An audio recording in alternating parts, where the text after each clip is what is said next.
Welcome, everybody, to the next episode of Chiefs Focus First and 10 Live. You're here with JP, Quentin, and Caleb on a beautiful Tuesday. What's up, guys? Pretty good besides camera malfunctions, but good for the most part. I'm going to have to zoom out in a second, but it's going good. You guys doing all right? Yeah, man, just watching all the melee and the rumors on Twitter. It's always fun. How about you, Quentin? I'm always happy to laugh at when my friends put themselves in awkward positions. So, Caleb struggling with his camera, brings a smile to my face. It was actually a little comical, and when we were, during the intro, I was giggling a little, but I was putting my hand up saying, "Okay, it's good, it's good, it's good," and then all of a sudden, you could see the camera just flopping, and I thought, "Okay, something's up." That's all right. You got another one coming, so yeah, I'm a fake. Don't worry. All right. But, well, anyway. We had an impromptu show last night. Thiz wanted to do a show with us. We did that last night, and it worked out pretty good. It was nice to have Thiz on. We stayed on for about 2 hours, Quentin, by the way, and we had a bunch of people jump on. It was nice. We talked about a bunch of different things. We can go over some of this stuff now if you'd like. We talked about a little bit last night. Some people that may have not been on last night's show can listen to this little bit of our version of what we talked about. The OBJ signing, the biggest failure in a while, in my opinion. Desperation move. I will just put it this way. What's up? Oh, shoot. Hold on. We got to do something really quick. We got to send Tommy a link, and then we got to get Caleb fixed. Here, while you're doing that, I'm going to give my thoughts here on the OBJ. Do what you got to do. I didn't get an opportunity to talk about that yesterday. I think that you're right. First of all, it's a desperation move. I think there's a couple other factors in that, but I think that it's a desperation move in a couple of factors. One, obviously, it's a desperation move because who else is the wide receiver there? I think before the OBJ signing, Demarcus Robinson was their number one wide receiver. Other than that, maybe you could talk about Mark Andrews, sort of like here in Kansas City where their tight end's the number one target. But Mark Andrews is not near the talent level that Travis Kelce is, nor does he have the health record that Travis Kelce does. So it's a desperation move. It's just simply that they were having problems getting quality wide receivers there in Baltimore anyways. So, here's a guy that you can get who, if he plays up to his talent level, should be their number one wide receiver for the entire season. I agree. Also, I absolutely agree. Yeah, I think it's also a desperation move in the sense that they were really trying to show Lamar Jackson that they're serious about, trying to bring somebody in to make his life easier, right? We know that, they're at least somewhat friends because there's been going back and forth on social media. There was a picture cited of them hanging out together.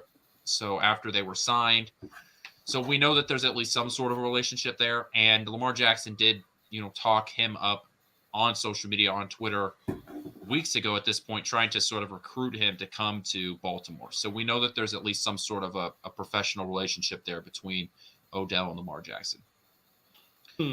I generally have a rule where 1 year deals, no matter what they are, a 1 year deal can't hurt you because it's 1 year. And as long as you have the salary cap space to pay somebody for 1 year, who cares? It's a 1 year deal. This broke my rule. This deal broke my rule.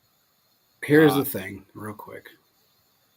They did this to bring back Lamar, try to get him to convince him to come back. Here's the problem with that whole situation. You can do that all day long. It don't really matter. Once a divorce happens, it happens. It's similar to and Thiz put it perfectly last night. When you get divorced and you make a decision to get divorced, then Tommy's on the show. When you make that decision to get divorced, I don't know how you bring that back. I mean, yeah, Sylvester Stallone did it, like I said last night, but the man had a prenup. He just said, okay, you want a divorce. That's great. You ain't getting nothing. You ain't getting the house. You ain't getting the car.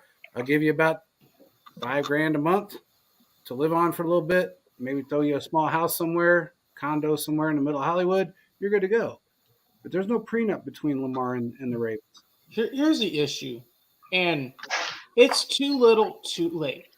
The Ravens did not get Lamar weapons until the last possible second. As I said on the other podcast, and yes, I finally fixed my camera, so Quentin, you can stop laughing at me now. Here's what we see. The Ravens, for years, and I mean years, went after top defensive free agents. If you had a guy out there that was great at defense, the Ravens were going to trade for him. They're going to sign him to a contract. They almost signed Zadarius Smith to like a 4-year, $54 million contract. That broke down. But you see that they're actually going after these guys. They went after Roquan Swift, traded a 3rd round and 5th round pick for him when they could have probably used those picks to trade for a wide receiver. So there were things in line. This is basically a too little, too late move. And when you see that reporters came and asked questions about Lamar, and you got Harbaugh sitting there all quiet, clammed up, it's like, well, this is over. This can be very comical because Lamar could very well be like, I'm not going to the practices. I'm going to go to the games. And that's what Earl Thomas did. Would not surprise me if that happens again, but that's what it's looking like at this point. Too little, too late. They did not give him the weapons in his early career. Yes, you had a Mark Andrews, but you have DeMarcus Robinson. Hey, I'm not trying to hate. DeMarcus Robinson can do some things, but I finally remember him for running backwards. They brought in Sammy Watkins. Sammy Watkins was good, but Sammy Watkins always got hurt. Deshaun Jackson, he's great, but he's at the age of his career. He's having a lot of soft tissue injuries. Most of the guys they have brought in have not been successful because they're a run-first offense. They trade away Hollywood Brown. This is a move where it's like, bro, why? Why even bother? It's like when you have someone trying, you're basically you're teaching, you're doing something, and it's the end of the semester, and people are trying to turn stuff in, and you're at the point where like, why are you turning 50 things now? This was due 3 months ago. That's basically what it seems like. They should have got Lamar help. I mean, they should have just got Lamar help when they needed the help. What do you got, Tommy? It's a sign of regression. Think about it. Mm-hmm. Look at the organization, man. Look at the last 3 years. Look at the direction they're going. Okay, obviously it's a desperation move. I mean, you're desperate at this point because Lamar has put his foot in the sand. He's like, I'm not coming in. I'm not playing for y'all pretty much. You need to trade me. So what do? They go out and overpay for a wide receiver that's past his prime.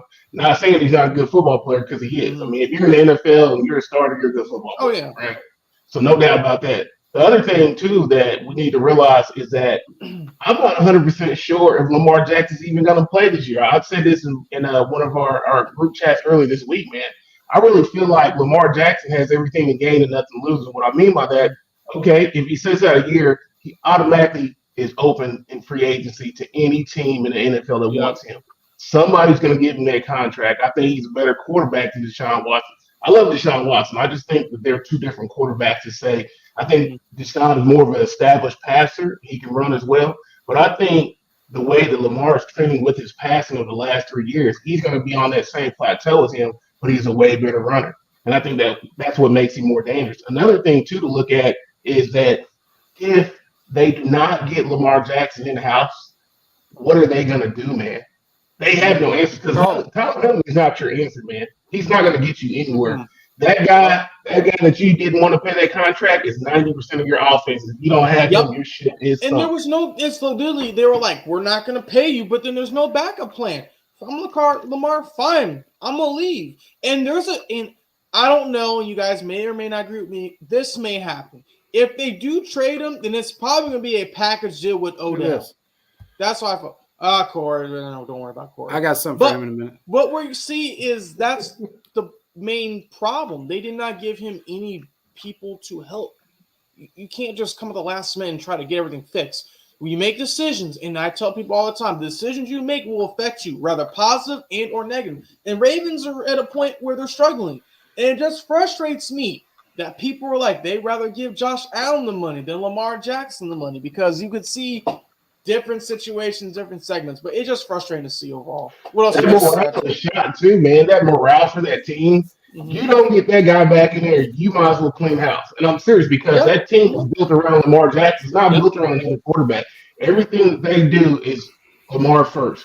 If he's gone, you got to change your whole offensive scheme. That big, powerful offensive line, got to change that. That running game, you got to change that. And also, that defense is going to crumble. Yes, I mean,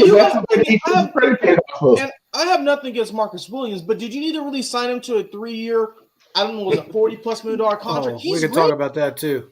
But we can, bro, yeah. no wide receiver help again. So that's another example. I could probably go through the line and look at all the moves they made. They end up drafting they ended up drafting a guy to Old Dominion UConn, a great defensive lineman in the first round. No offensive help. So I'm like, I don't know what they're going to. Ozzie Newsome, his last draft, drafted Lamar Jackson. He set them up, and they have completely, that GM and Harbaugh had completely dismantled. So Ravens fans, I'm sorry, but you might just want to find a new team because your group as a whole is not good knowing what they're doing. They're in trouble, man. They're in trouble. We went over this last night, and I would tell you something. They are so when I looked at this last night, here, I'll give you some numbers just so you can understand where we're at here. The Ravens are in such bad shape cap-wise. It's crazy. In fact, if you look at their cap numbers, everything on the right side of over the cap is bright red. It's actually, my phone's on fire right now because I got it pulled up. Right now, if they pay Lamar Jackson, okay, let me break this down. His tag this year is $32,416,000. That's his tag. All right. Now there's no dead cap space, which that's very minimal for their organization right now. But it ends up, period. If they don't sign him, they save $32 million, which, okay, they save it. It is what it is. Now, here, let's move on. You got Ronnie Stanley. Okay. Right tackle, correct? Or left tackle? Yes. Left tackle. Not a bad player. I'm not going to say he's bad. I'm not going to say he's phenomenal. He's had some injuries, regarded probably top 5 in the league. $23 million cap hit this year. Okay. Ooh.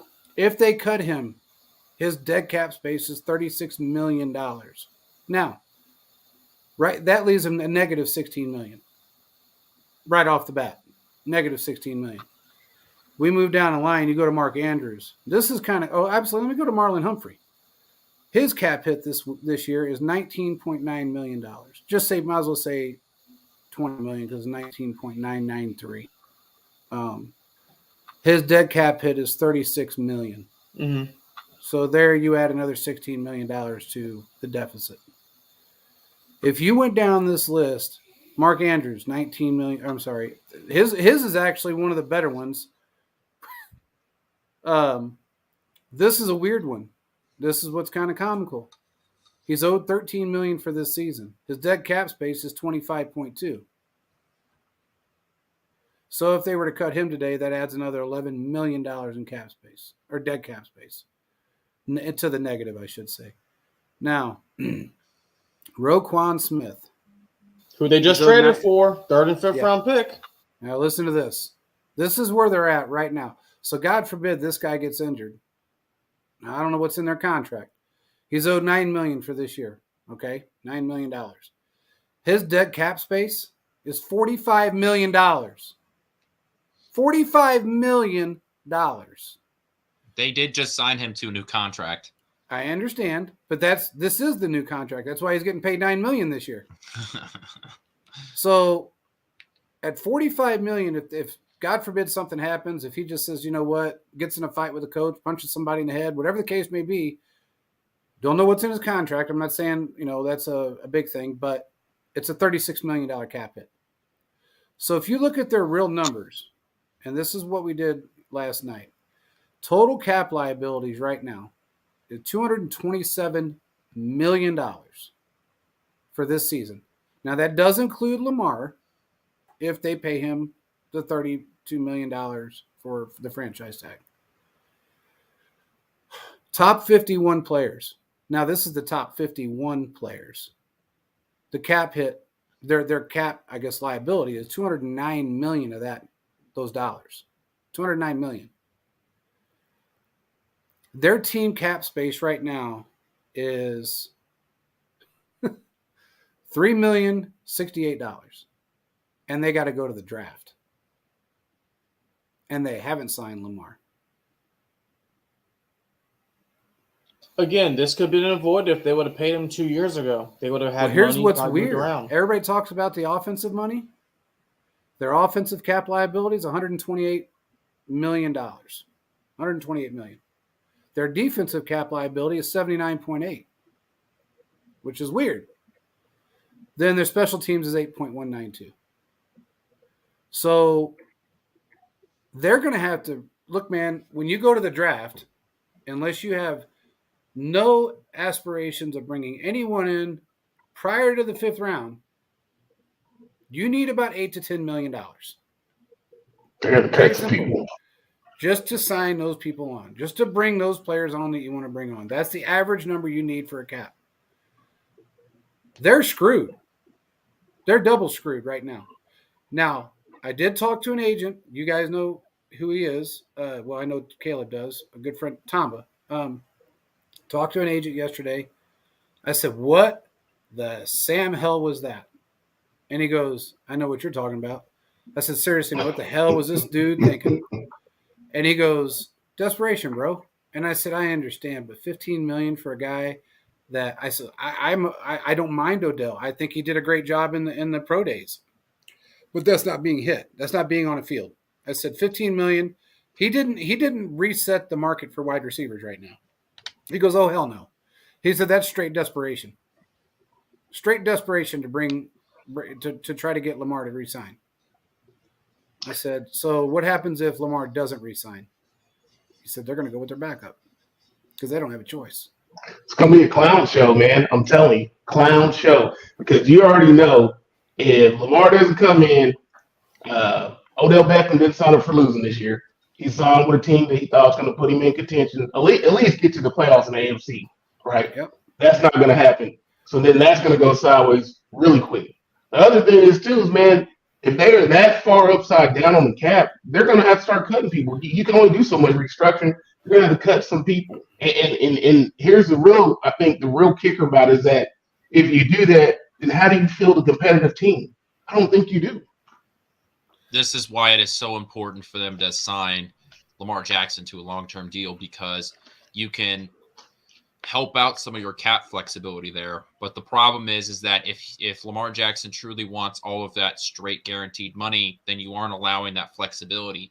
If he were to sign a contract with some of the not technically fully guaranteed, but like a Patrick Mahomes contract in the terms where it's practically guaranteed, like it's so much dead cap money that you're not going to practically get cut as long as you're at least an average quarterback in the NFL. If you were to sign a contract like that, then you would allow the Ravens to get some flexibility. So I think what this tells me is that they're really banking on Lamar to sign there in Baltimore. If not, then I think their situation there with the cap is just going to get, more. It's just going to get worse, or the team is going to get worse because Lamar Jackson can't play under that contract if they expect to be able to sign these guys. I agree. But it looks like Lamar's on the cards. Do you see that? That's the crazy now we part. got a guy, James Stager. He said Chiefs suck, Bengals better. Hold up. Dumbass. Thank these. They call me dumbass. Stupid. Anyway.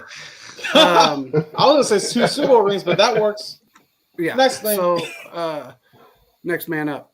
Anyway, I think it's it's just one of those situations that you end up burying yourself, like we've seen numerous times with other teams, that they bury themselves all for 1 year, trying to save face, trying to do this. Harbaugh right now is the hottest seat in football next to Staley. I'm sorry, but he is. Last year, they called a Wednesday meeting at 3:30 out of nowhere because his ass was going to get fired. And somehow he got talked back into not being fired. It's that simple. So it's now time for them to realize that they made a mistake with Lamar. I mean, he found out his wide receiver got cut on Twitter. They didn't discuss anything with him. And now they expect him because they signed Odell. Maybe it could be not only a desperation move, but it also in another sense of a desperation move that, okay, well, if we got to go with Tyler Huntley, at least he's got a target. And if they're going that mindset, that is real disrespect against Lamar. And here's the other thing, and this is why I didn't put much stock into what I was talking about. Odell, it's either money or rings, and he does what he wants to at the end of the day. But what we see is this. If Lamar gets traded, I would not be surprised if Odell is in that package. He's there believing that Lamar is gonna be there. What happens if he's not there? Was he gonna have an injury and shut down for the season? I mean, I really don't know, to be honest. It's a lot that can happen. So regardless, it is what it is. The Ravens made this situation worse by not being ahead of the curve like the Chiefs were doing. And the Chiefs have 2 Super Bowls compared to like the Bengals or the Ravens and others. The Bungles. Exactly. What we see is that when you have a GM that takes how to figure things out, it makes everything better for you financially. I would not want the Ravens doing my taxes because they obviously know how to work with money. So Oh, hell no. Hell we no. see here, we have to be grateful that we have Veach. I'm going to end with this. Trust in Veach. That's all we have to do because he has not led us astray yet. Done a great job. Philip brings up a good point. Harbaugh fighting with Marcus Peters is probably what made his seat hotter. Well, Marcus is a free agent now, so I don't know where he's going to go. Somebody might pick the guy up. I He's don't not know who. coming back. Hey, you know where he might be? He might be with the Bungles. Because, Eli Apple, that dude, man, he's like a half apple that's been sitting out in the sun. He's terrible. Well, Eli just talked a bunch of stuff and couldn't back it up. And he does what he wants to do, and hey, that's what he wants. Fine, but you got to back up your play. But yeah, Marcus Peters could go there. I wouldn't be surprised if he goes the NFC side of things. There's a lot of different options. I finally came around that the Chiefs did not need him. It took years, but that frustration finally went away. So for all those who knew me when they traded him, I was not happy. It took a few hours to get over. So, but regardless, it's all going to work out. So, well, I think we'll be fine. I'm not too concerned with it. Veach has been, like we said, he's been in a cave somewhere in the middle of the freaking jungle, making moves that nobody else knew about. What's up, Reset? And I think he has one more. What I heard is he's got one more he's trying to make before the draft. If he gets that move done, I'm happy. I will say that. We knew he was making a move from last week. We were told it was going to happen between Thursday and Monday, and it actually happened right afterwards. So from what I hear, he's working on another one right now. If this happens, already on. What do you guys think of the new signing? Before we even talk about the player they signed, I just want to say I hate the fact that they went public with that Friday at 4:00. Okay, yeah, that's the time where you drop bad news. Okay, because you at least wait to drop to that like Monday at like 11. Mm-hmm. All right, like come on, do me a solid. Just don't leak it yet. Just hold on to that for a few days, just so when Monday comes, we can have a conversation about it and people are interested in it. Okay, that from one media personnel to another. Can you just hold that tight? Just a little when they told me that they were signing Shady McCoy, Caleb will remember this. You told me that midday, and by that night, like 8:30, it happened. Yeah. True story. I put it on Twitter on Friday. I said, can I put this out? They said, yeah. So I put it on Twitter. I said, they're going to sign Shady McCoy. The announcement's going to be either Sunday night or Monday morning, but bank on Sunday night. They put it out Sunday night, which is a weird-ass time to put it out, but they did. Just hold it in just a wee bit longer. That's all I'm asking. I don't ask for anything. I'm a man of the simple world, okay? Drop it when it's appropriate for the media to cover. That's all I'm asking. I don't want this Friday night, okay? I got plans. I'm a busy man, okay? Don't be drunk. I don't want to be sitting in the grocery store at 5:30 at Walmart and my phone goes off and it's like the Chiefs have signed. Well, what the hell am I supposed to do with that information? Thanks a lot. Well, you got to put down your cottage cheese. First of all, don't be slandering my cottage cheese because I'll eat a whole bucket of that. Okay. That's fun. That's what you look at this shit. Look at this. Mayonnaise on your shirt. He says, "JP, we follow you all the time, and you don't give us shit. You know everything, old man. I don't know everything. If I knew everything, I would have known about the last 2 trades. Veach did this shit to me last year about one player, maybe 2. I can't remember who they were. And I was upset because I was like, okay, man, what did I do? I don't ever say nothing to nobody. I let him. All I do is I give out feelers. I don't say who the player is. If they don't want me to say who it is, I'm definitely not going to do it. I'll put out a feeler. Hey, man, wait for it. Signing's coming in the next day. Signing this guy maybe. I don't say a name. JP, look into the crystal ball and tell me what the hell's going on with D-Hop, man, because does this sign to mean that he's no longer on the table for us? Are we waiting on him to, maybe after draft? Are we looking at now maybe like a 4th or 5th round draft pick because they just want to get rid of him? Like, what the hell's going on with D-Hop, man? I got an answer for you. It's ahead. Money. Money. He's going to go with the team after he gets kept who can give him the most. Money. Look, I just don't see the Chiefs making the move. They don't have enough cap space to begin with. And because of that, I don't see him coming here. They signed Richie James, who looks like he can do things well. We have a lot of guys stuffed on our practice squad and also in the future reserve list. I think we'll be fine. If D-Hop comes, then that is the perfect bowl of ice cream. In the very, very top, you have the whipped cream and that cherry. D-Hop is that cherry that makes it and it's so a real much cherry, better. not one of those maraschinos. It's a real cherry. It's a real one. That would make everything perfect. But I think just like a regular bowl of ice cream, it's going to work out with what we have. I really do. They have a lot of guys. They brought in 2 guys from the Giants. Three. Tony. They brought in John Ross, who I think was doing phenomenal, and then Richie James, who I think he could be very, very helpful. Watch some of his stuff the other day. I think he can help. We got the depth at the wide receiver position. So at the end of the day, I think we're going to be fine from that standpoint. Also, saying? John Ross, when the Chiefs played him, he destroyed us. What does he say? Amir. Okay. MVS, Ross, James, and Ross. Yeah, they were all working with Mahomes in Texas. And actually, Fortune's down there now. There's a report. So Pat Quinton, who coined that term, Pat Kent is alive. 2.0, baby. Pat Kent 2.0 is alive. Here we go. Hey, and we talked about it, man. Here's the thing about D-Hop. Don't rule him out just yet. I will say that. But if I had to put a percentage on it from everything that I've heard, right now I wouldn't go over 25%. I'll say 10%. I'm giving it a little bit of room just because I've heard some good things, but I've heard it's when I get told 25%, to me, that is 10%, because usually when I get told a player's getting signed, it's 90 to 99%. And this was a 25% thing for me about 2 days ago. So what is today? Tuesday? Yeah, that was Sunday when I was told that. So if for some reason, some way, the Chiefs decide, what do they got left? About $8 million in cap space right now? I thought it was less. It's a little less than that. Like 4? Currently, the Chiefs have $4.5 million in cap space, but over the cap has their effective cap space at less than $2 million.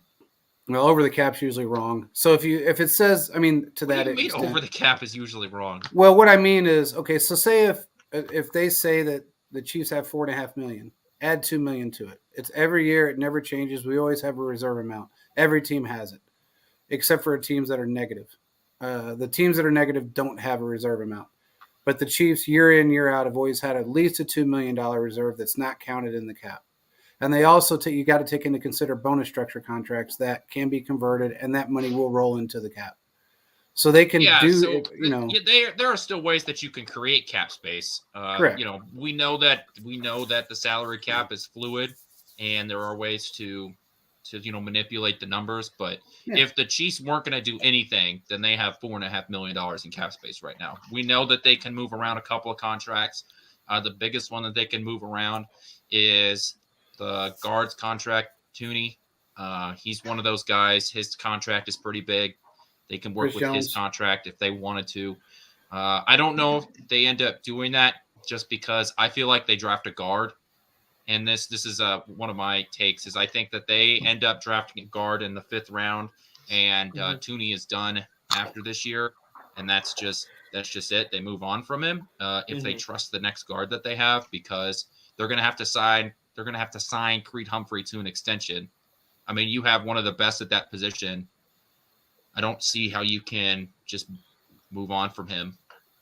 So another reason why they screens offensive lineman first pick in the draft, first round offensive lineman, because of what you just said.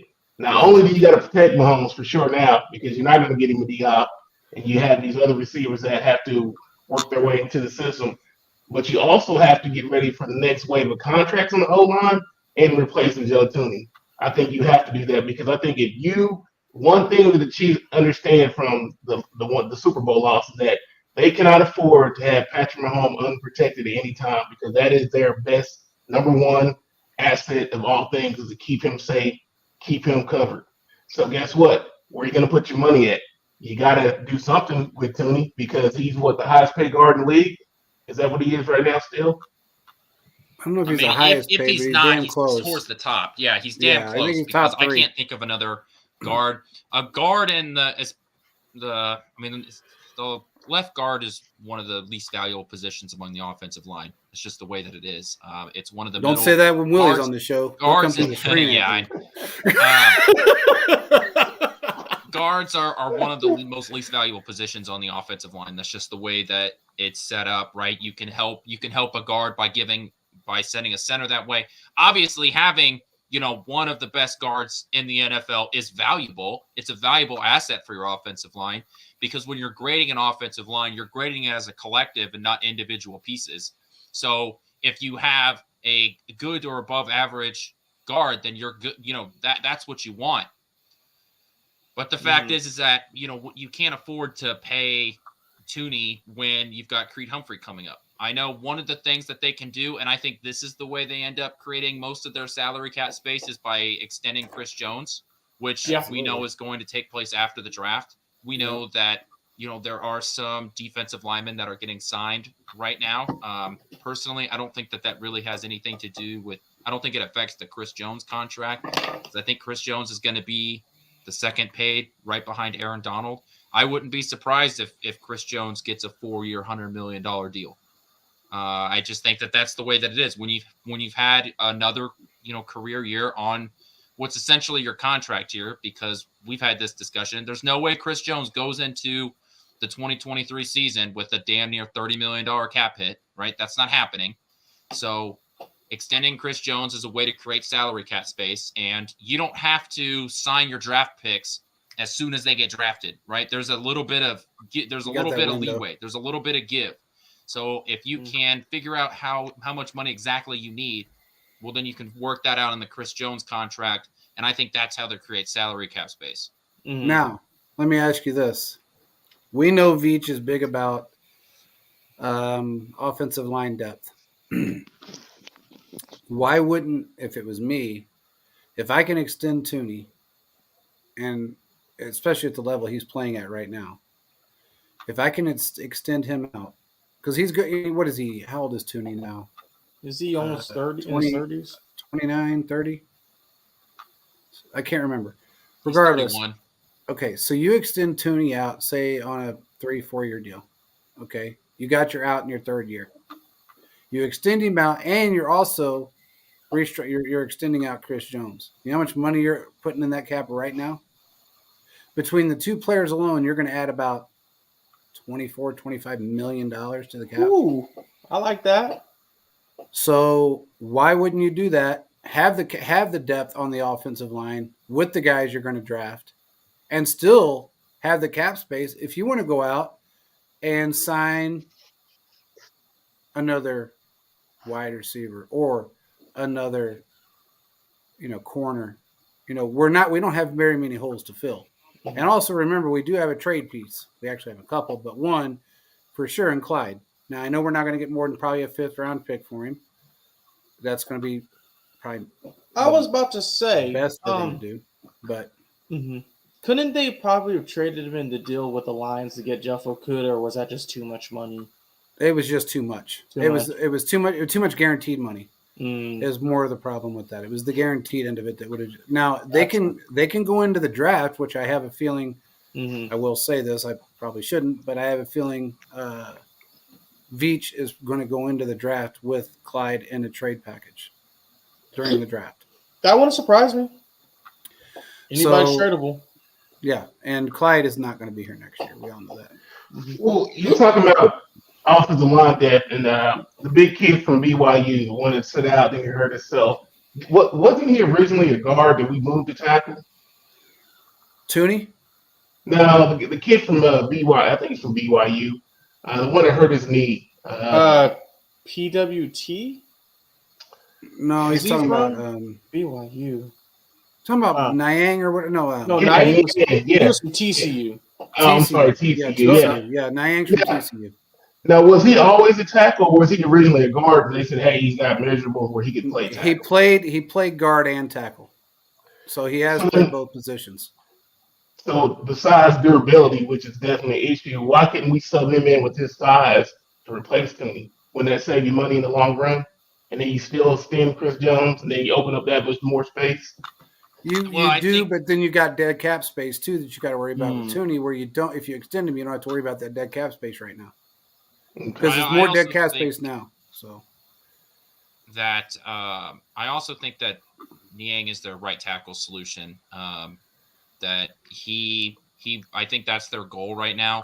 My worry is it's the same worry that I have if you're depending on Kadarius Toney for an entire season is the health factor, right? You can't be wishy-washy on who's your starting tackle going to be heading into the season. Right now, we still have the luxury where we have the draft coming up, so it's okay to not be 100% sure who your starting tackle is going to be because one of the biggest parts of the offseason still hasn't happened yet. My worry, if you're just depending on if you say right now heading into the season, the Chiefs aren't going to spend a high pick at a tackle and they're guaranteeing that Niang's going to be the starter week 1, I would have a problem with that just because I don't know how well he can hold up. I know he's played more snaps than you think, right? And heading into this year, he was the Chiefs' plan at right tackle. But it's just that, once again, he got injured.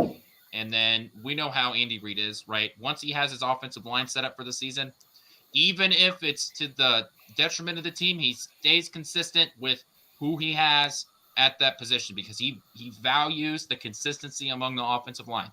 Even though we, as fans / people that cover the team, we feel like that there are better players that can play a guard position, for example. He will keep playing the guys that started on that offensive line. That's just the way that Andy Reid is. So I would just worry about Niang being able to stay healthy. Obviously, and they know what part to of the do problem because they're in the room. They see his medicals and all that. But Mhm. outside looking in, I think it's just a problem with me if you're depending on Niang. Same with Tony. That's why I want That's to be a fair. wide receiver. That's what makes more sense to me. That if you can, I know everyone likes the is it Anton, the kid out of Oklahoma. I'm cool with bringing in a rookie left tackle because you got Tooney on the left side. You got an all-pro guard on that side. And then if you move Taylor to the right side, I think that secures the line more, honestly, because I think if you think about all the help that Orlando Brown had to have last year and the last 2 years, whatever, this kid, if he's as solid as his combine numbers say he is, then I think he's pretty comfortable, and I think he's got a better upside than Brown. And Brown, I think, may be a little bit bigger in stature, but I think that he has enough, skill that if you put him over there with Tooney, they can protect Mahomes' left side, his back side, and then on the right side, now you're healed up. You do that, now your offensive line is solidified, at least for this season, if not the next 2 seasons. And I think that speaks volumes to what Kansas City can do in regards to trying to repeat. Because if you can solidify that line, Mahomes is going to fix a lot of your issues that you have, regardless of what they are, right? Because he can just do that. He's just a different guy. But also on top of that, though, now you can put some more of that draft capital on the defensive line. Because I think the thing that I'm most fearful about, and I'm probably just worrying about it too much, is just the depth and the quality on the defensive line. I think you got some really good pieces, but you guys know the trenches are the most difficult part of the NFL. And you got to have guys to bang for 4 quarters. You got to do that 17 regular season games, and people get hurt. So if you lose a guy here and there, who are you going to plug in the D-line? That's why I think this draft is so important. Everyone's looking at receiver and O-line, which I think more O-line than receiver after, this discussion today. I'm not as worried now about receiver, but I'm definitely worried about the D-line. Well, here's the thing. Chiefs Live says he thinks they're going to go with O-line or wide receiver in the first. I don't know if they're going to go with the wide receiver in the first round. I've heard that a lot from different people. I have a hard time with that one. I feel They're going to let someone fall. There's quality guys that's in exactly the what second, they're third, gonna do. fourth round you can get. I think so too. Mm-hmm. I think do. that this draft is unlike some of the previous drafts we've seen. There's no blue chip sort of wide receivers that have come out. There was a report that came out either last night or this morning that said that there are multiple teams in the NFL that have one wide receiver with a first-round grade. So, Wow.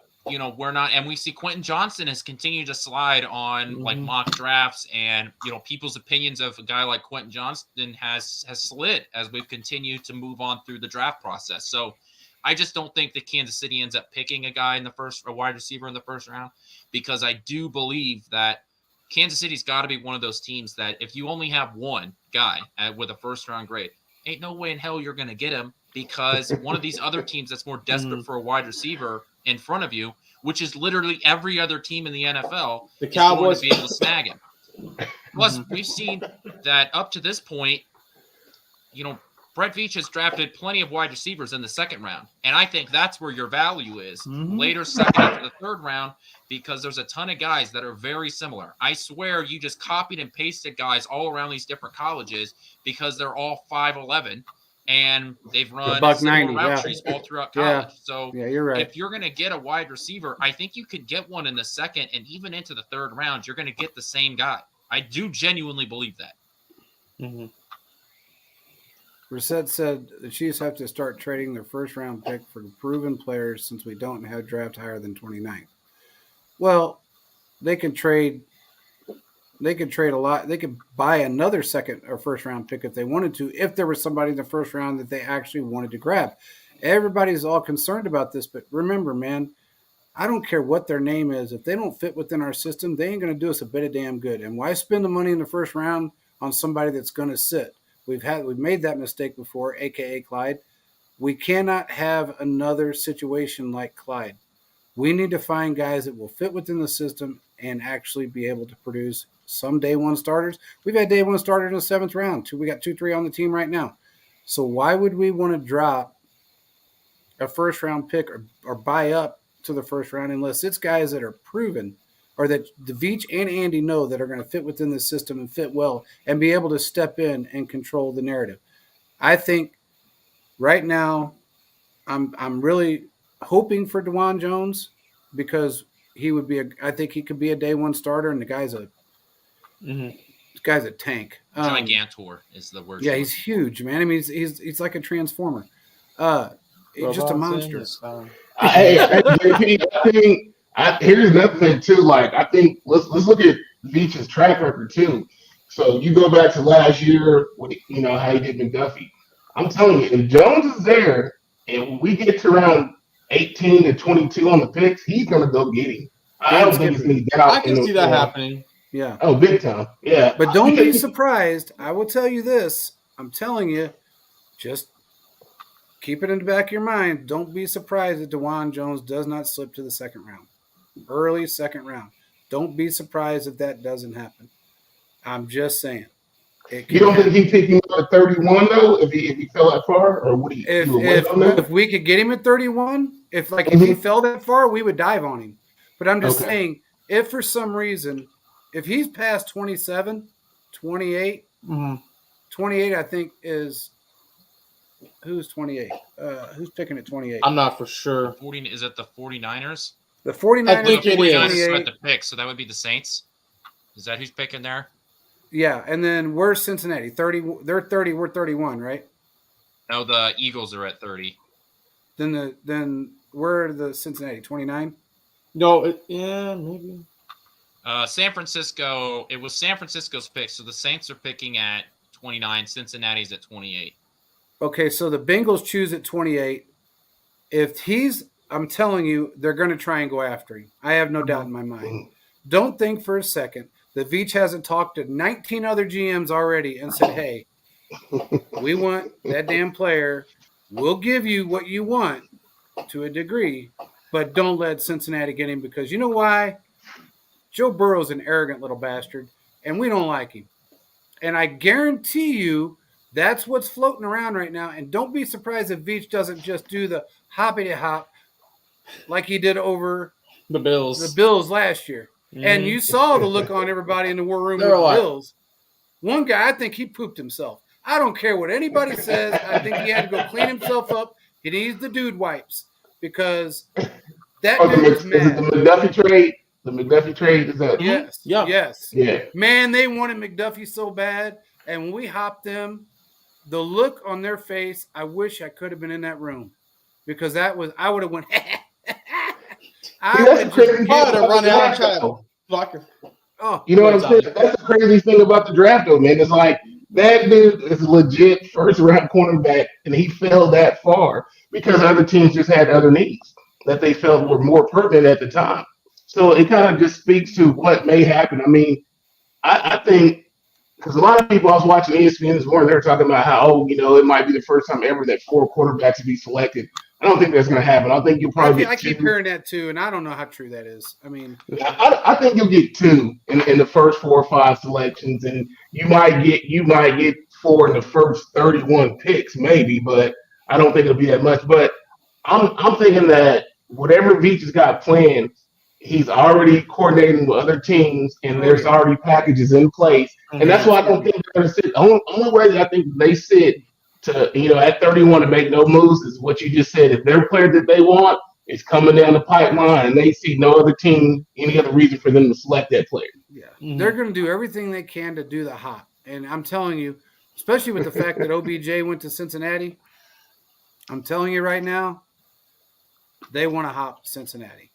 I think And- that there's reasonable expectation for the Chiefs to jump to 23 to 26 within that range. Here's who's picking at 23. We've got Minnesota, Jacksonville at 24, the Giants at 25, and Dallas at 26. I feel like you can trade with any of those teams. At least 2 of the 3. Dallas is a little difficult, but Minnesota's a great trade. Minnesota, Jacksonville, and the Giants, I think, are really reasonable expectations for Kansas City to jump to if they see a guy. Mhm. One, I don't know- know. Jacksonville would want to. I was as going to much say as- technically Jacksonville is in the AFC, but look, Kansas City traded with Baltimore at the height of their power true. to get their True that. starting right tackle. So I know they're technically in conference, but they're not in the division. So, and Jacksonville's a team that needs more draft picks to continue to build around them. They so They do. the Giants There's no are doubt. probably the best option just because, they were a playoff team. They're only moving back a few spots, and they're another team that just needs assets to continue to build around Daniel Jones, who they just gave a fat contract to. So they need more Unbelievably rookie stupid contracts contract, on their yeah. Mhm. books. So I think moving, trading with the Giants at pick 25, if it's going to happen, that would be my guess is that Kansas City trades there. It's a good idea to move in front of Cincinnati to try and, if DeJuan Jones is there, to move in front of Cincinnati because we know that they have a paper tiger as their offensive line. It's been a struggle really since Joe Burrow's gotten in the league. They've had a bad offensive line, and they've spent 2 off seasons trying to fix it to no avail. So if Why he's wearing DeJuan that knee Jones is brace? there, that would be a good pickup for them. So just go ahead and jump in front of them and grab it. And it's not going to cost you that much. You also have 10 draft picks. So use That's the my point, assets yeah. to get a starter. Yeah, and you've got trade capital. So it's not just your trade picks that you have, but you have trade capital on your team. Don't look. Veach has people sitting on the practice squad. Veach has people he has signed that can also be trade capital. And I don't think people realize that that's something you can do in the early on prior to the draft. Hey, you know what? Let me jump to 26. I'll give you this guy and a 5th rounder. How about that? And then we trade well with the Giants. We trade well with Minnesota. We trade well with Seattle. There's other teams. The only team that we really don't, and of course AFC West teams, but when it really boils down to it, and now we really don't have to worry about that so much anymore because that jackoff is gone. We couldn't trade with Arizona very well because he was that Klein or whatever. Pat Pete saga. That Pat Pete thing. I mean, hey, when Veach, I said this last night, I'll say it again. The shining moment for me with Veach was when my buddy was in the room and he was talking to that GM, and that GM was playing games with him. It was his rookie season as a GM, I think it was, or maybe his second season. I can't remember. Was it his first and his second they played with them? I think it was both. It was both. Mm-hmm. And Veach finally said, "I ain't your rookie, bitch. F off," and hung up on his ass and never called him again. I'm like, Veach, I love you, man. I mean, I didn't know what else to say. I told my buddy, I said, tell that man if he was standing in front of me, I wouldn't go that route, but I'd plant one on him right now just for saying that, man. That was some good stuff. And he hasn't dealt with them since. And I like that. Now that fool's gone, there may be a trade partner there. You don't know. Possibly.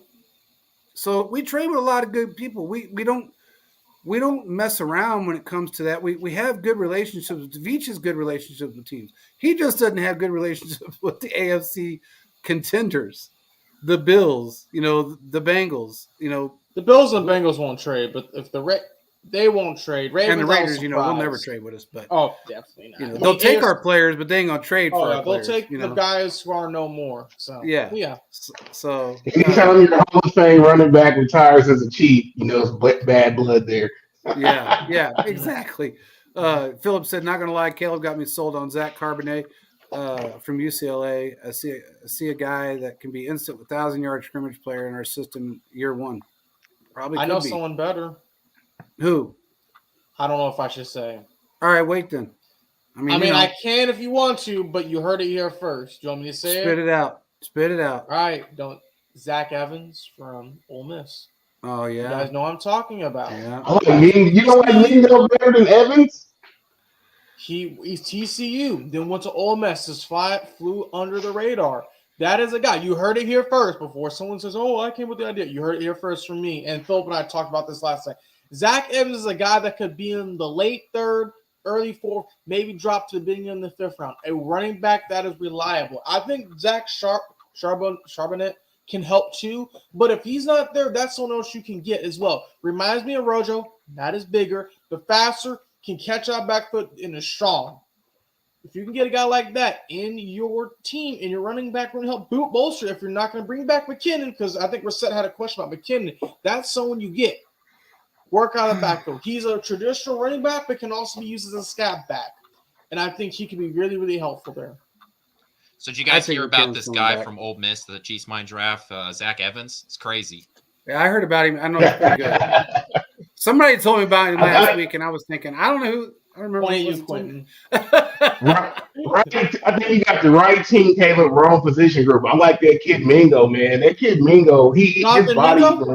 Wide receiver? Yeah. He's good. He is good too. And he is another. He's not DK, but I think he has an opportunity to bless up, literally truck up his talent. I mean, Ole Miss, great team, struggled down the stretch, but Glenn Kiffin did a good job of turning. The SEC is not power hungry, power run. They're spread off, and then Jonathan Mule can do some good things. If they want to jump ball receiver, that's someone they could look at as well. Also, Tank Dell, Nathaniel Dell, great route runner. Veach always goes after the wide receivers that are great at route running. That's another guy. But Jonathan Mingo, that is a guy that if he falls in the 4th to 5th round, I can see the Chiefs picking him up. And see, given the fact that they're a spread offense, that says a whole lot. It helps. It helps a tremendous amount because there's not a more spread offense than we are in the NFL. I mean, when you can hit 10 different wide receivers and a running back in a game, I don't know too many teams that can do that. So how many tight ends do we have on the roster right now? 4. We got Blake Bell, Gray, Fortson. Kelsey, and Fortson. So then I think that's probably off the table this year in the draft. No, they're going to get one. I think they're going to get one. So? Yeah. I think you have to. I think personally, yeah. due to the way things are looking, Kelsey's doing great, but you have to get someone to be in the offense that can sit behind and learn. I like Blake Bell, and I like Noah Gray. I feel like one of those two could be gone. Noah Gray could be kept for his special team preferences, same with Blake Bell. But if you can bring in a tight end that can learn under the Chiefs and continue to work and do things over time, he could do well. I was talking with Phil last night. We were looking at our draft stuff before we're going to announce it and show you guys too and have a whole stream about that. The Chiefs go after players that are sometimes more athletic. You need athletic tight ends. That's why we see George Kittle's doing very well. That's why we see Gronkowski. They were strong, athletic, who can move around. Kelsey's all that in one, and perfect, and even more. You need guys like that on this team, specifically on offense. You are never going to get a Travis Kelce 2.0, but you can get a guy that can be just as good, but maybe a little bit less. And I think there is a Travis Kelce 3.0 out there right now. Who? In college. Philip, spit out his name. You're on the show right now. Spit his name out. I'm not even going to say it. I'll let you do it. This dude, I'm telling you, if you watched him from behind and he had 87 on his back, you would actually think it was Kelce. I think Blake Bell is going to be a camp cut. Mm-hmm. Kincaid. Okay. That like, dude, oh, Kincaid. Is it Dawson Kincaid? I think yeah, Dalton Kincaid from Dalton. Utah. That dude. Yeah. That dude is. He's going to be in the draft this year, right? What's that? He's going to be in the draft this year, right? Kincaid, Yeah. I've heard the name Yeah. before. Yeah. You know Okay. what? On tomorrow's show, shit. we just need to spend some time talking about the tight end group because I think we've neglected that. We've spent a ton of time this offseason talking a lot about the wide receiver depth in the draft. I think we should spend a good chunk on a show. I don't want to get into it now because we won't have enough time to get through it all. So I think tomorrow on our show on the other channel, we should just talk about the tight end draft class and some of the guys coming out because I do think as a show we've neglected it. And you know what the thing, it cracks me up too because I listened to all these people on Twitter. Reset. That's I don't know where that came from. It just fell out of my mouth. I'm sorry, Reset. I wasn't slamming you. Everybody's worried about these wide receivers with the Chiefs. Man, how many wide receivers have Patrick Mahomes made phenomenal and gotten paid? It don't Albert matter. Wilson. Yeah, Chris Conley. Let's see, D-Rob. Getting Tyreek get $30 million. D-Rob didn't know which side of the field was his, but he still got paid. And I like D-Rob. Don't get me wrong, but he didn't know which direction he was supposed to run with that football. He thought the other side was the Chiefs' end zone.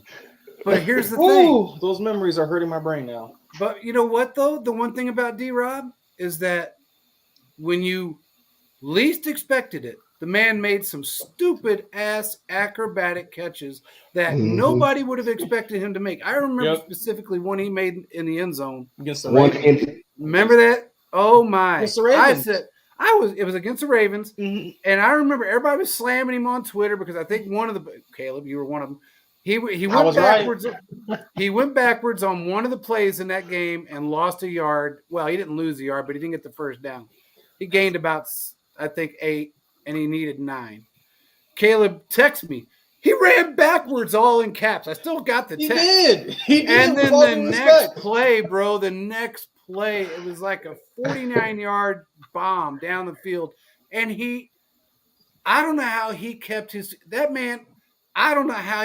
feet in bounds, but he two-fingered that ball in and had both toes right on the white line when he came down or right before it.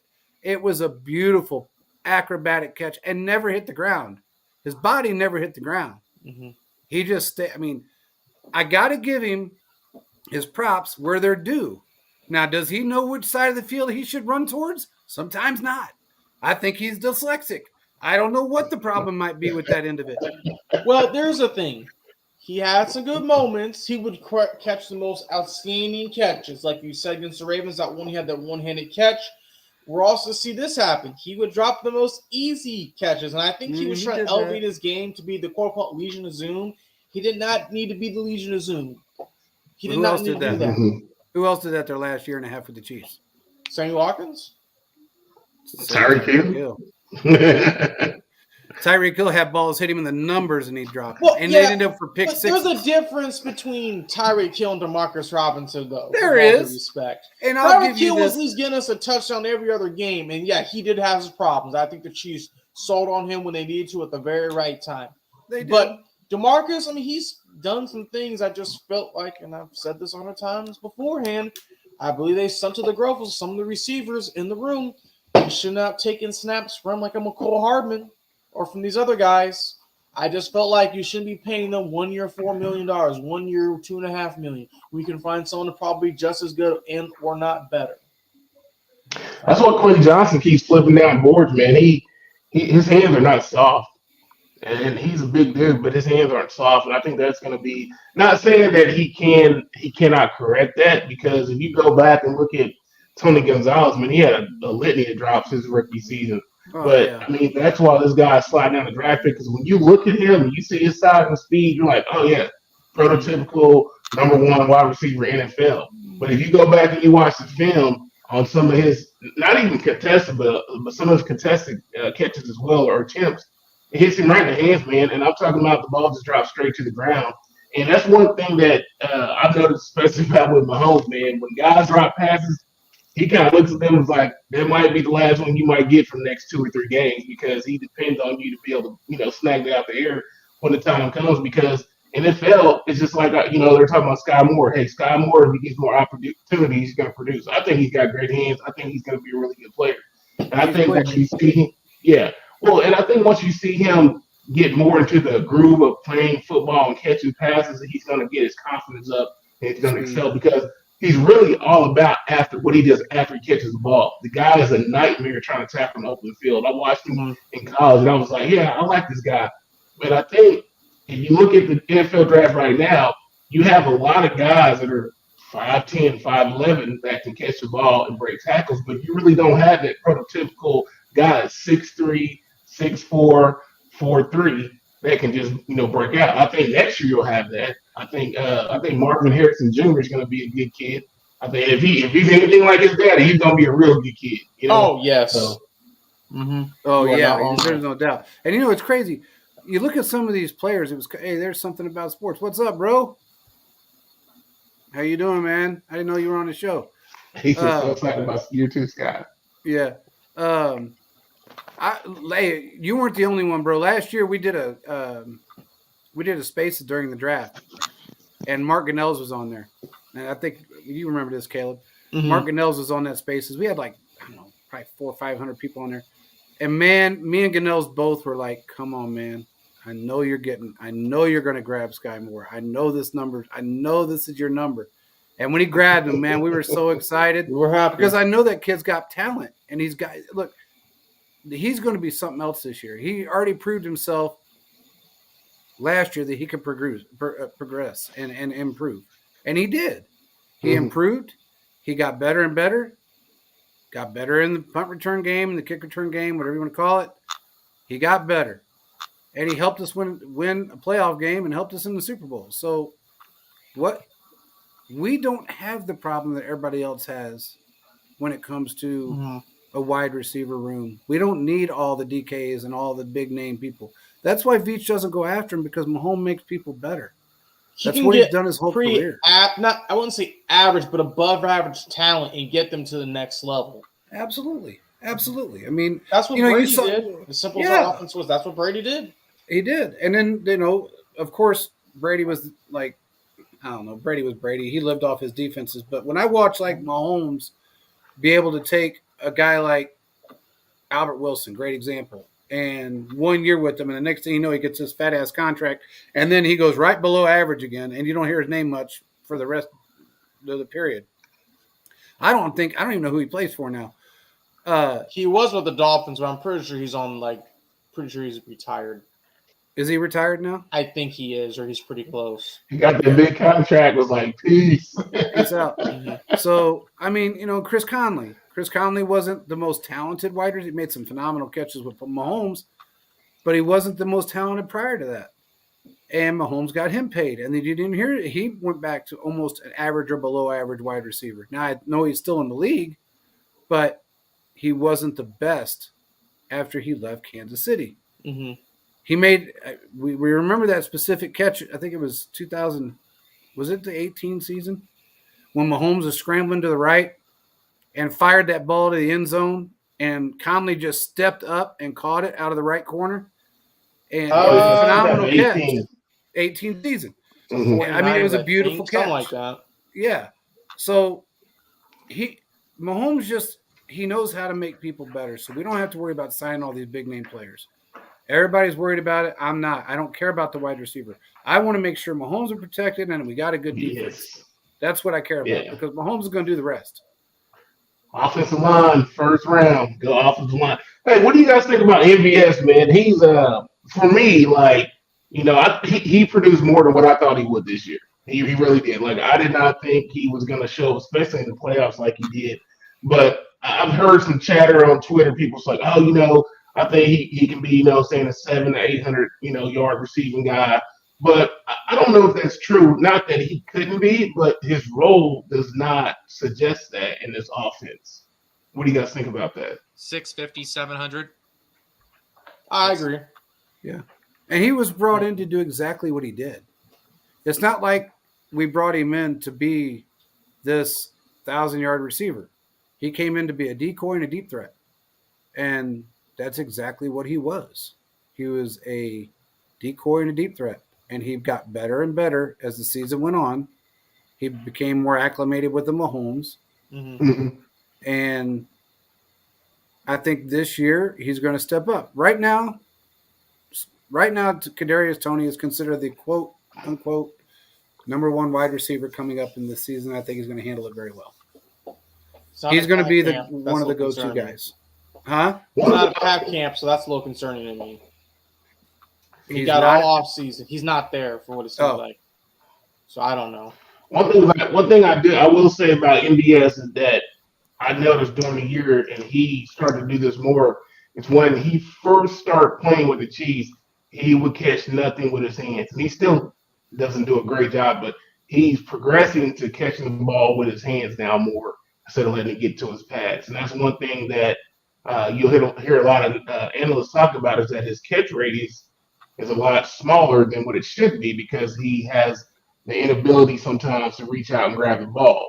And I noticed that he started doing it a little bit more during the season. I think if he can do that more, I think that's going to give him maybe another extra 100 yards in the season.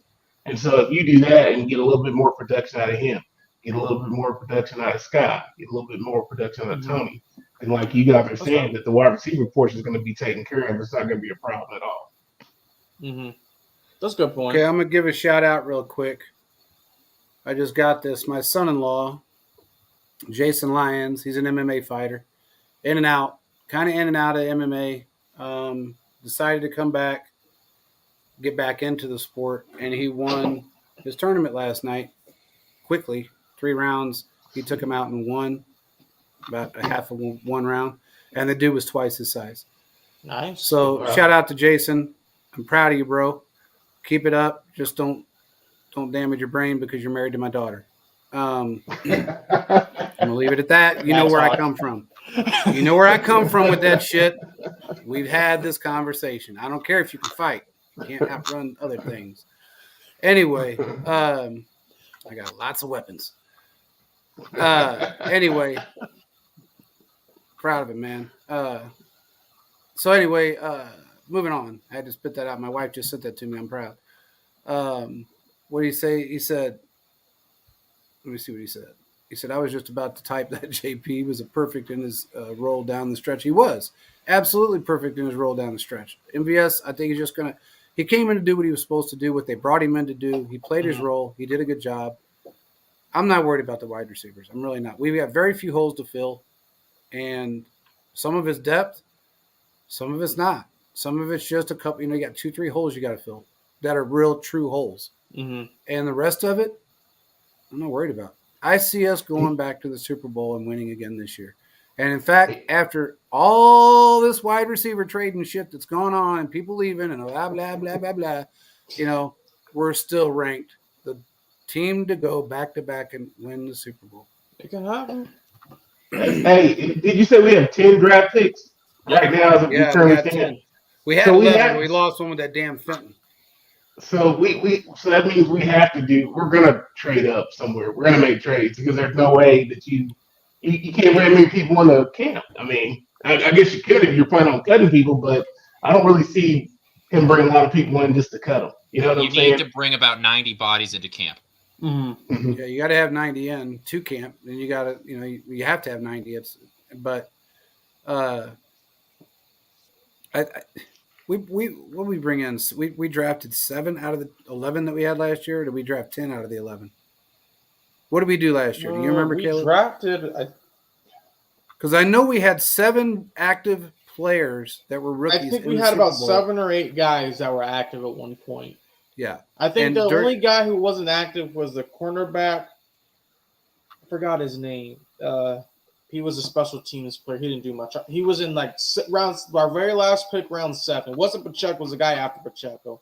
But other than that, all our guys were active and played a considerable amount of time during the season. pretty crazy to think that we actually set a record for the most rookies to win a Super Bowl. Yeah. That's pretty insane to think about. I mean, we had 10 rookies on the team. 7 of them were active and played in the Super Bowl. That's pretty nuts to think about. I mean, no matter how you look at it. But I don't know. We got a lot to talk about tomorrow night and the next. I mean, hey, again, we probably got something. Don't be surprised if by Friday maybe Monday at the latest, if there's not another move made by Veach. I'm gonna leave it at that. I'm not gonna say much more because I'm not gonna get Quentin my can't ass in get his trouble. whatever it is at the store. He's gonna be not happy. Yeah. So if it happens on Saturday at 4:15 and you're watching the Discovery Channel or eating some cottage cheese, No one watches. don't get all upset, Quentin. Q, you Because taking shots at you, Q. they're gonna announce it when they announce it, brother. Well, cottage cheese will just have instead of buying one container, buy 2 containers. So you have one just in case. That's right, because you One, might I spill got one when okay. you I get got mad. two. One, why are you coming after cottage cheese? Is delicious. And then 2, y'all should agree with me because we're all in this business together. I You should agree. agree that I news do should come agree. out at I agree. 4:30 on a Friday night. This is a This is universal just opinion something- for but everybody. but everybody does. We do it on purpose. Look, man, the Chiefs. Veach is good at that crap. He does it on purpose. He does it just to throw everybody off. He does it to throw the Vanderdums in the world off.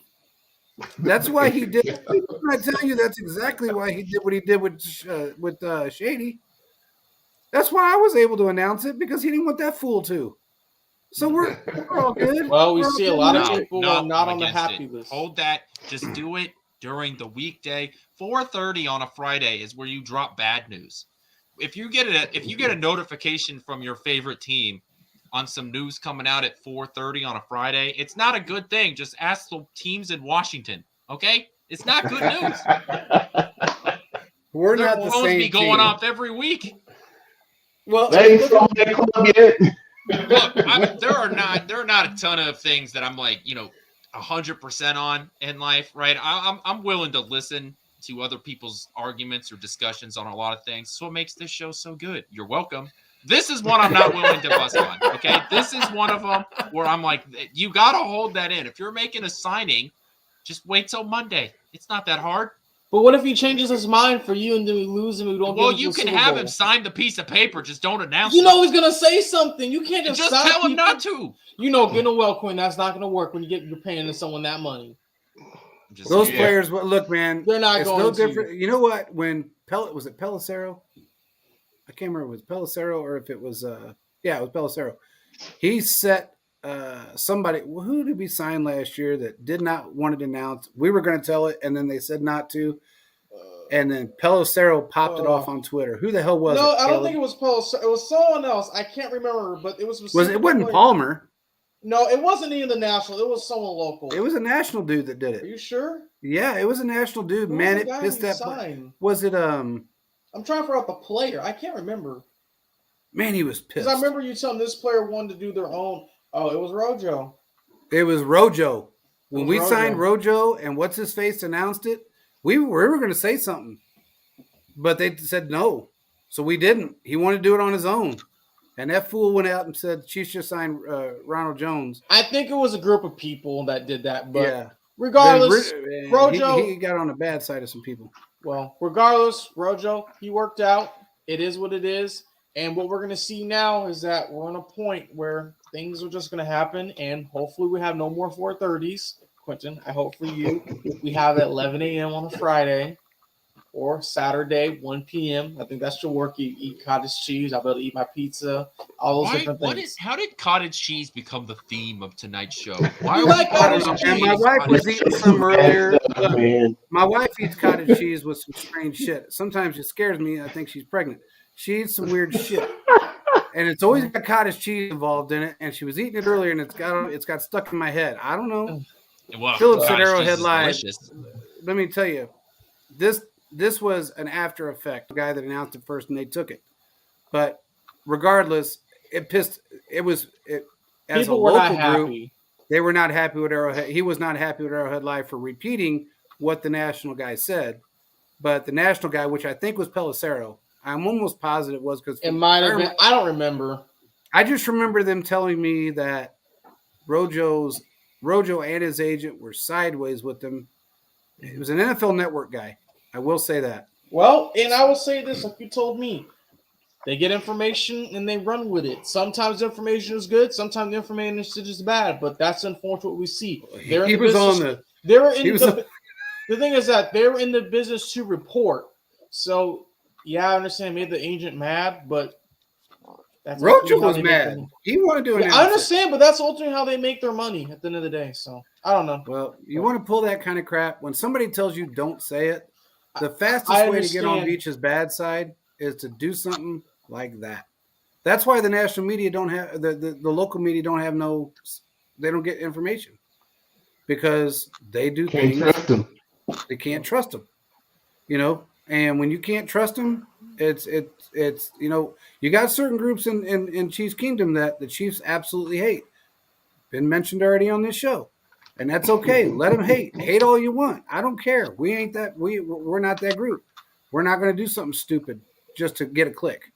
But Clicks come and go. So yeah, clicks come and go. But you know what? Relationships are forever, and we've had these relationships for a long time, and they ain't getting broke. So anyway, what else we got? We got 12 people on. Who else on here right now? We got 12 people on the show. I don't know who's on, but let's spit out some. Let's see who's on here because we got 12 people on right now. Who's all on here? Tell me names. We know we got Philip. We know we got Leon.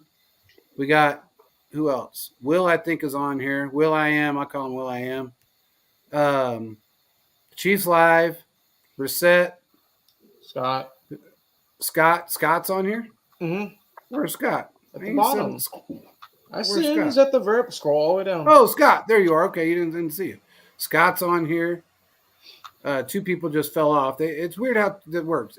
They fall off and pop back on. But we did this. We asked last night who all we had on here, and they started saying who else was on here. We know we got Will, I Am, we got Scott, Philip, we got Leon. We know we got Reset. I want to know who else is on the show. Spit your name out. We'll give you a shout out. Thanks for joining. Make sure you like and subscribe. Check out the video that's on our reel. The Super Bowl relive the Super Bowl if you want to in a very dramatic fashion. One of the best done videos I've seen in an extremely long time by Brad. Just make sure you check it out because we're rolling right now. We need to keep it rolling. And if you guys want to spit your name out there, don't be afraid. We ain't scared. Spit your name out. We ain't worried. So, anybody got anything else? You got anything, Tommy? Nah, man, I'm just excited. I'm waiting on this draft, man. I think there's so many different variables right now in play, and a lot of what the Chiefs are going to do is really dictated about from what's above them. So I think also too, maybe Q talked about diving into some of the tight ends tomorrow, but also too, maybe dive into some the teams, maybe 4 or 5 spots above Kansas City, and look at some of their needs and see if we can kind of decipher what some possible players that could drop to us would be, depending on what their needs are above us. Because at the end of the day, man, really it's all about what that team before you needs, and that's what you're going to get that's left over, and that's what's important, man. I'm hoping that we get some good players coming out of this draft. I don't think it's as deep as it's been, but I think there's a lot of quality players in it, though. Absolutely. Well, everybody go to our pin tweet. Check out our new sponsor. They will be on the show here pretty soon. Make sure you check them out. Get on there. Use the coupon code Chiefs Focus. You will get 20% off. They've got some amazing and free shipping. That's the biggest part. That's the biggest part. Yeah. They got some amazing products, and it's not just for the nugs. They got stuff for everything. It's called Manscaped. They got everything. I mean, Quentin, look. They got stuff for him too. I mean, I think they call it the beard hedger. We're just gonna move past that. Yeah, we're not even gonna talk about it's like that the comment. hedge trimmer or beard hedge trimmer. I don't know, but this thing's supposed to chop down trees. So it'll definitely get through that thing. So we're good to go. I mean, you guys got to check it out. We're gonna have it on this show as well. Pretty soon, we're gonna have some more sponsors coming from them as well. And Will I Am, there you are.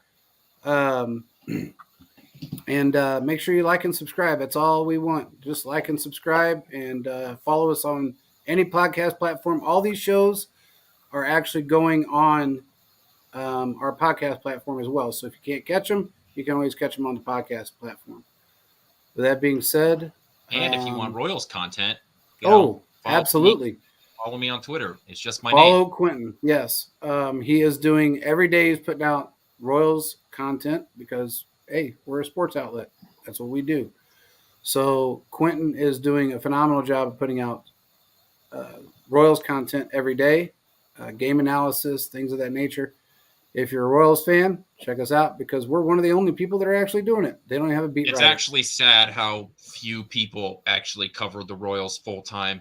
I mean, it took really the MLB.com is like the main reporter. The amount of people that are in the press conferences is sad. So, yeah, Yeah, you got the MLB and then you got us. So So you're going to get, follow me if you're interested in Royals articles covering all the games and stuff. If you know somebody, just follow me on Twitter. I post them. My articles come out generally within an hour after the game is done. So, if that's what you're into. Yep. We'll be there. We will definitely be there. With that being said, we appreciate everybody joining. Make sure you join us tomorrow night on the Fantasy Sports Corporation Network. We do a show on Wednesdays, every Wednesday at 6 o'clock. Thursday night, we'll be back here, and we will talk to you guys tomorrow. Peace out, everybody.